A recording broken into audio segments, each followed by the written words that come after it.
Serial advocate Anjali Awasthi में हमें देखने को मिलने वाला है कि युवराज ठाकुर महक को धमकी देता है। वह गुस्से में कहता है, अगर तुमने अंजलि की बातों में आकर इस शादी से इनकार किया तो मैं तुम्हारे पापा को बर्बाद कर दूंगा। मैं तुम्हारे पूरे परिवार से ऐसा बदला लूंगा कि कोई भी मेरी तरफ आंख उठाकर देखने की हिम्मत नहीं करेगा। महक यह सब सुनकर बुरी तरह डर जाती है। उसके चेहरे पर खामोशी छा जाती है और वह कुछ भी जवाब नहीं दे पाती। थोड़ी दूरी पर खड़ी अंजलि यह सारी बात सुन लेती है।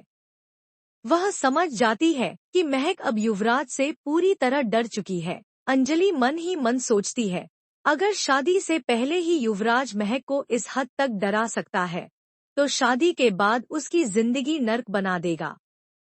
नहीं, अब मैं चुप नहीं बैठूंगी।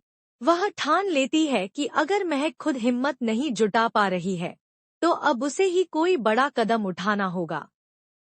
वह जानती है कि इस लड़ाई में उसे अकेले नहीं बल्कि किसी ऐसे का साथ चाहिए जिसने खुद भी युवराज की असलियत झेली हो।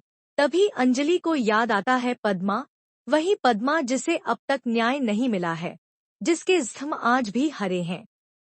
अंजलि सोचती है, अगर मैं पद्मा को मना पाऊं तो हम दोनों मिलकर युवराज ठाकुर की असली औकात सबके सामने ला सकते हैं।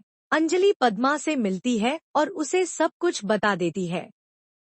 पहले तो पद्मा डर जाती है, उसके अंदर पुराने ज़ख्म फिर से ताज़ा हो जाते हैं।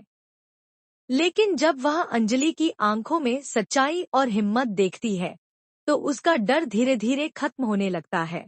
पद्मा कहती है, अगर मैं चुप रही तो कई और लड़कियों की जिंदगी बर्बाद हो जाएगी। इस बार नहीं, मैं तुम्हारा साथ दूंगी। अंजलि अब अंजलि और पद्मा एक साथ मिलकर एक मजबूत योजना बनाती हैं, शादी के दिन युवराज ठाकुर की पोल खोलने की।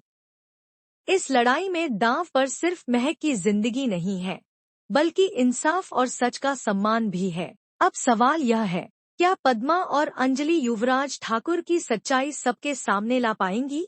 क्या महक युवराज की कैद से आजाद हो पाएगी? और क्या राजपूत परिवार उस सच को स्वीकार कर पाएगा जिसे वह अब तक नजरअंदाज करता आ रहा है? आगे की कहानी में उठने वाली है एक नई सुनामी, जब सच ताकतवर झूठ से टकराएगा।